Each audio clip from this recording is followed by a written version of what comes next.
The player is introduced to each level by means of a long continuous shot showing the various interactive elements of the decor, not unlike films featuring another fan of action. Jackie Chan is obviously a major inspiration. Initially, we wondered whether the prince should even have a main weapon. We wanted him to be able to fight with his hands, picking up weapons as he goes. Then we thought that we didn't want him to actually become Jackie Chan. He's the Prince of Persia, a hardened warrior who is never without his sword and knows how to use other weapons too. We also wanted to give the player a sense of freedom. So we created different ways of interacting with the environment that are very much inspired by Jackie Chan. Like all the swinging around pillars, the way he can attack whilst running along a wall, project himself off walls. Or the way the prince can grab his enemies and throw them or do different attacks on them. But there are more than just Hong Kong movie influences in the game, especially if you study the look of it. Obviously, The Lord of the Rings is the biggest film of the last 3 years, and graphically, a very big inspiration, whether it's for the colors or the characters. The Prince of Persia series always liked films. The original creator, Jordan Mechner, is sort of a game designer, scriptwriter, and documentary maker all rolled into one. Prince of Persia was one of the first games to include cinematic cutscenes. The presentation of Prince of Persia 1 was really inspired by silent movies. You know, in the days before movies had dialogue and sound, you know, they told the story with title cards and in very simple vignettes. I really tried to tell the story of the game like a silent movie, with little cutscenes after certain levels that would advance the action. This clip is taken from an interview conducted in Montreal in 2003 when the making of Sands of Time was filmed. But now, for Warrior Within, no sign of Jordan Mechner. When Jordan isn't in Montreal, he's in Los Angeles, writing the screenplay for a live-action Disney film, backed by Jerry Bruckheimer. Jerry Bruckheimer. It's okay, everyone makes the same mistake. He's the producer of The Rock, of course. But let's rather have a look at the story of the game, which is far removed from a Whoopi Goldberg comedy. In the previous game, the prince was able to turn back and alter time at certain points. He can completely change his destiny by traveling back in time, doing the biggest rewind in history. But we're not supposed to change our destiny, and the prince's actions have unleashed the Dahaka, the guardian of time, determined to eliminate all temporal paradoxes. The prince is a paradox. Considering the events that took place, he shouldn't exist.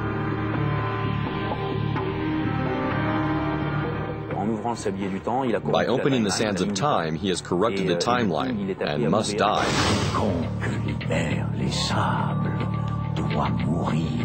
The prince has the crazy idea of going to the island of time where the Sands of Time were created, hoping to travel back to before their creation. So that's an interesting element.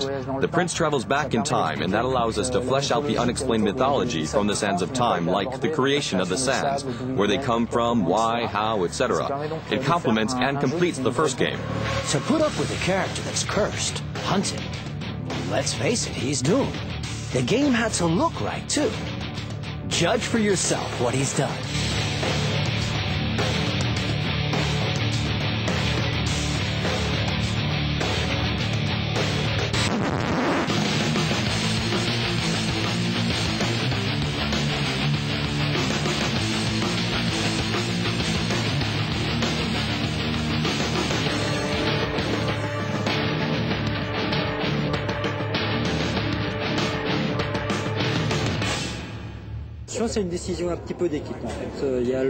It was a team decision to do something a bit different, a change of style from the Sands of Time.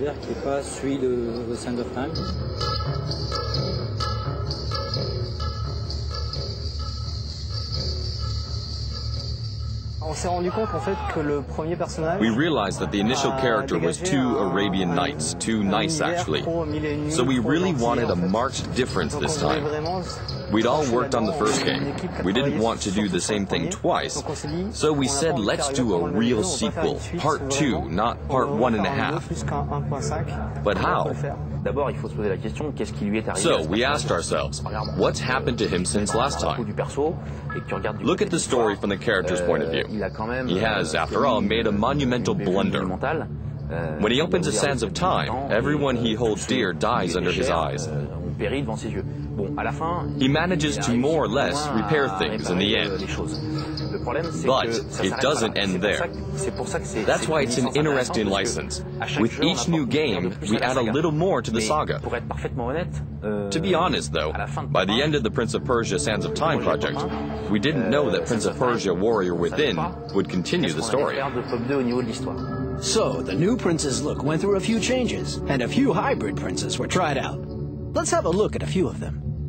This design on the left was part of a series that was supposed to help make our prince better than the previous one.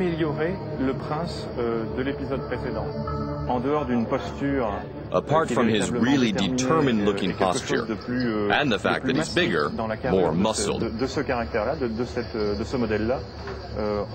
it's still very reminiscent of the previous prince. Nothing really like the new prince that was perfected over several months.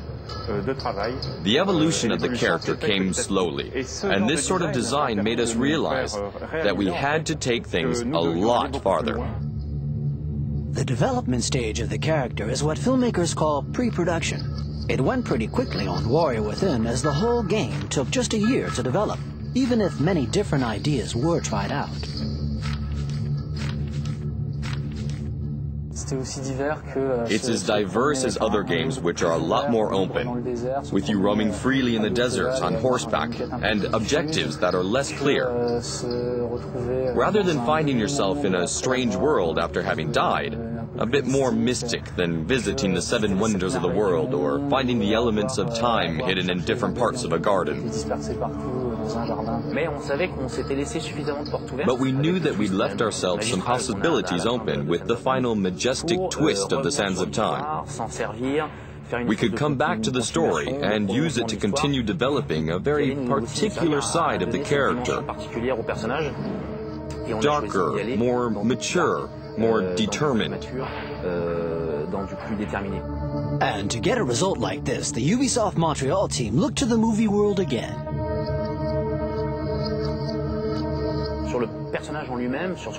Lots of the character's traits and motivation became clear later on, especially when we brought a couple of special agents on board, Hollywood scriptwriters that we worked with.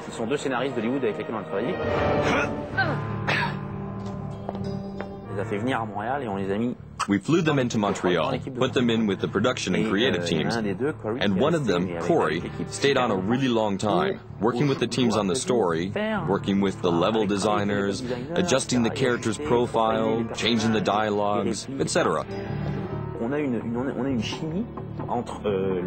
The story and the adventure, the gameplay. After watching the scriptwriters at work, we realized that they were really the best people to write the story. Professionals. In Hollywood, there are a lot of talented people who can write a story better than a game designer. We always thought the game designers could write stories perfectly well. We were wrong.